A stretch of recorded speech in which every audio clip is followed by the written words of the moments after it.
আসসালামু আলাইকুম। সবাই কেমন আছেন? আলহামদুলিল্লাহ আমরা ভালো আছি। আখির সংসার চ্যানেল থেকে আমি আখি আরও একটা ভিডিও নিয়ে বরাবরের মতো আপনাদের মাঝে হাজির হয়ে গেলাম। ছোট্ট একটা ভিডিও নিয়ে, আশা করি লাইক দিয়ে সবাই আমার ভিডিওটা দেখা শুরু করবেন আর স্কিপ না করে পুরো ভিডিওটা দেখবেন। আশা করি ভালো লাগবে। আর আমার ভিডিওটা দেখতে দেখতে যদি ভিডিওর কোনো অংশ ভালো লেগে যায় তাহলে আমার চ্যানেলটাকে সাবস্ক্রাইব করে আমার পাশেই থেকে যাবেন।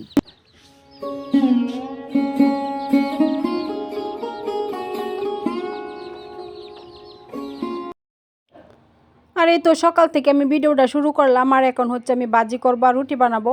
এখানে নিচ্ছি আলু, সিম আর গাজর। তো সিম আলু ভাজি করে আজকে রুটি দেওয়া খাওয়া হবে আর কি সকালে। তো আমি আগে ভাজিটা করে নিয়ে তারপরে রুটি বানিয়ে নেব। আর সকালবেলা এত ব্যস্ততার মধ্যে থাকতে হয়, সকালবেলা কিন্তু তাড়াতাড়ি করে আমার রান্নাটা শেষ করতে হয়। কারণ আমার ছেলে সকালে স্কুলে চলে যায় 8টার দিকে। তো 8টার আগে আমার সকাল রান্না বাড়া আর কি শেষ করতে হয়, মানে সকালে নাস্তাটা আর কি। তো খুব তাড়াতাড়ি করে সকালে আমি নাস্তাটা বানাই। তো এখন গ্যাস ছিল না, তো তাই আমি বাহিরে আর কি চুলার মধ্যে বানাইতেছি। তা না হলে সকালের কাজটা আমি কিন্তু বেশিরভাগ গ্যাসেই করে থাকি। তো এখন এই তো রুটিটা বানিয়ে নিছি আর আমার ভাজি কিন্তু হয়ে গেছে, আমি নামিয়েও নিছি। আর এখন রুটিটা বানিয়ে তারপরে আমি আর কি স্বাধীনকে আর কি খাইতে দেবো।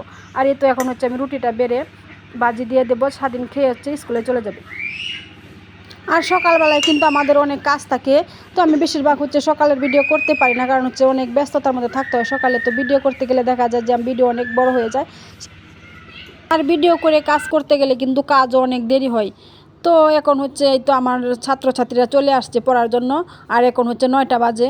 তো গত কয়েক আগের ভিডিওতে যে আমি দেখাইছিলাম আমি কোরআন মাজিদের কাবার বানাইছি, তো সেইগুলাই তো আজকে আপনাদেরকে একটু ভালো করে দেখে দেয়। তো দেখেন কোরআনের উপরে কাবারটা লাগানোর পরে কত একটা সুন্দর দেখা যাচ্ছে। আর কোরআন মাজিদটাও কিন্তু সেফ থাকে কাবার থাকার কারণে। আর আপনারা যারা কোরআন মাজিদ পড়েন, তো কাবার নেই অনেকের, কোরআন মাজিদে কিন্তু কাবার থাকে না। তো যাদের ঘরে সেলাই মেশিন আছে তারা কিন্তু ইচ্ছা করলে এভাবে একটা কাবার বানিয়ে কোরআন মাজিদের উপরে দিয়ে রাখতে পারেন। তো এখন তো এদেরকে পড়া শেষ করে আর কি ছুটি দিয়ে দিলাম। আর এখন দুপুরে রান্না করব। তো আমি আজকে রান্না করব সবজি, সিম, আলু, ফুলকপি। তো এইসব সমস্ত সব কিছু দিয়ে আর কি আজকে সবজি রান্না করব। তো আমি এখন তো বসিয়ে দিলাম কড়াইয়ে, তেল দিয়ে পেঁয়াজ ভেজে নিলাম। আর এখন একে একে সব রকমের মশলা আর কি দিয়ে দেবো। তো আমি আজকে কাঁচামরিচ বাটা দিয়ে আর কি সবজি রান্না করব। তো এখানে আমি কাঁচামরিচ আর জিরা বেটে নিয়েছি। তারপরে অল্প একটু আর কি শুকনো মরিচ দিয়ে দেবো একটু কালারের জন্য। আর কাঁচামরিচের তরকারি কিন্তু খাইতে অনেক মজা হয়, দেখতে কিন্তু একটু মানে অন্যরকম হলেও খাইতে কিন্তু অনেকটাই মজা হয় কাঁচামরিচের তরকারি। তো এখন যেহেতু কাঁচামরিচের দাম কম, তাই ভাবছি যে এখন থেকে বেশি কাঁচামরিচের তরকারি আর কি খাবো। আর কেটে দিলে হয় কি সেই মরিচটা খাওয়া হয় না। তো আমি আর কি কাঁচামরিচ বেটে তো ভালো করে কষিয়ে নিতেছি। আর এভাবে কষিয়ে রান্না করলে কিন্তু কাঁচামরিচের যে একটা জাজ সেটা কিন্তু থাকে না, আর ভালোই লাগে খাইতে। তো আমার মশলা কিন্তু কষানো হয়ে গেছে, আর এখন দিয়ে দিলাম লবণ।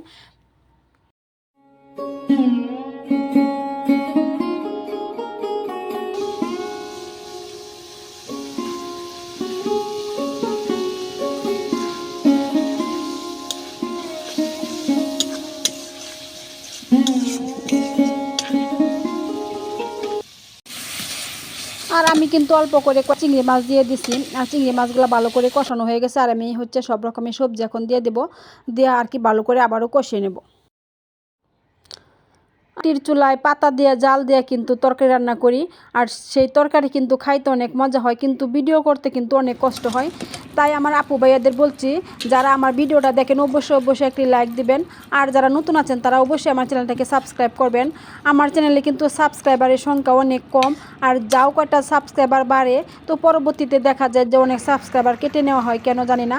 তো এই তো আমার তরকারিটা প্রায় হয়ে গেছে, আর এখন আমি নামিয়ে নেব। আর আমার তরকারিতে কিন্তু আজকে আমি ধনিয়া পাতা দিতে মনে ছিল না, তো এই তো আমি সবজি নামিয়ে নিয়েছি।